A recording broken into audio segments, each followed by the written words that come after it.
So I'm using Microsoft Word to create the flowchart that I was speaking about, and the purpose of this exercise is really to get you to think about the relationships within your web page in a different way, and perhaps a little bit more of a visual way.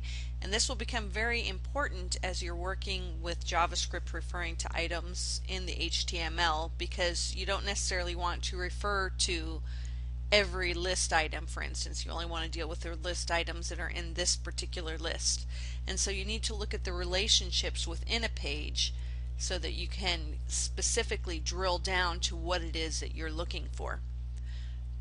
This is a very simple page. You're typically not going to have something that simple, but I wanted to use a very simple example so you can see what I'm talking about.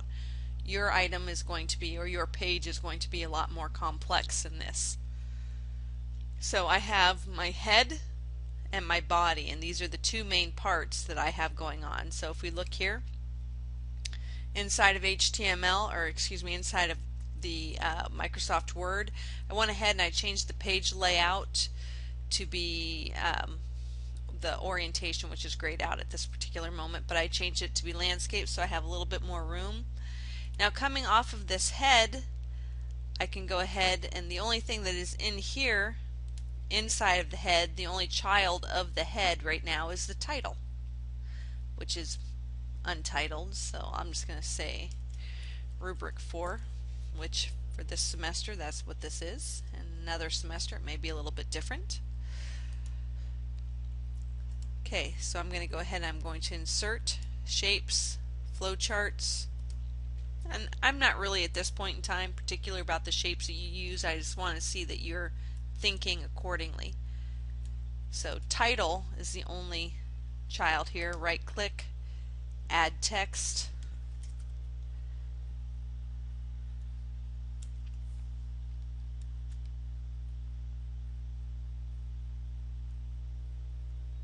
get that out of the way. Okay, now if I look at my Dreamweaver, I see the body has inside of it a div tag as a child, and then inside of that div, oops, I'm not even closing my div tag. Ooh, sloppy sloppy. Oh, it knew to close it for me.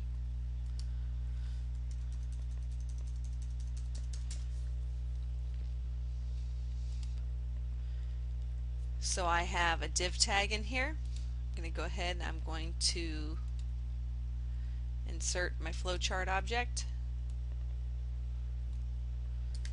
Right click, add text.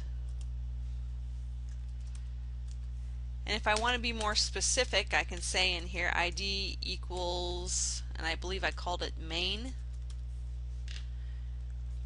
And then under this I would go ahead and I would put all the children, or all of the things that are contained within that div. Now this is a little bit different than how you may hear parent-child relationships actually within JavaScript, but in other things you'll hear like a class and then instances of that class. Sometimes you'll hear that referred to as parent and child, but typically it is things that are contained within or part of that object. So in this case, let's go back to Dreamweaver. Inside of my div I have this unordered list, and then inside of the list I have 3 list objects.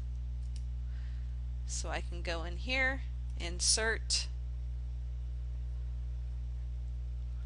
shapes, flowchart shapes,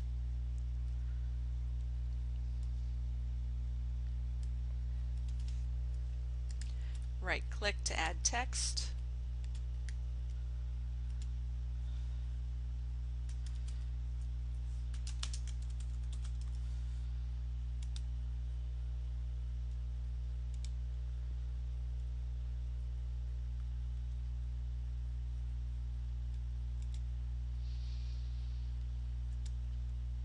and then these three objects are equal to each other. There is no parent-child relationship between the 3 objects within my list. It's kind of a pain in the neck, I realize, but this is why I'm saying keep your pages kind of simple here.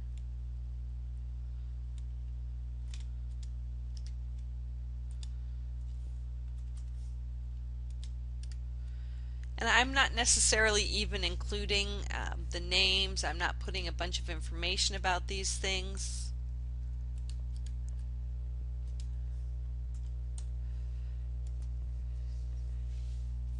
Now, if I had different attributes or text items in here, I might actually want to include this. The purpose of this is more of a thinking exercise for you. But you can see how this very clearly establishes, when you look at your page in this way, it very clearly establishes parent and child relationships.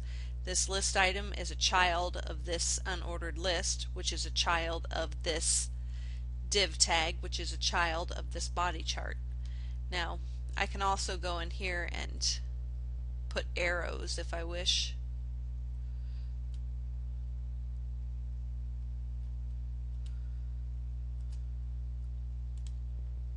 Whatever makes sense to you.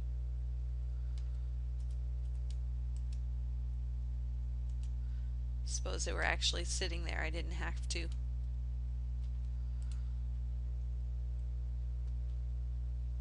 Keep going back.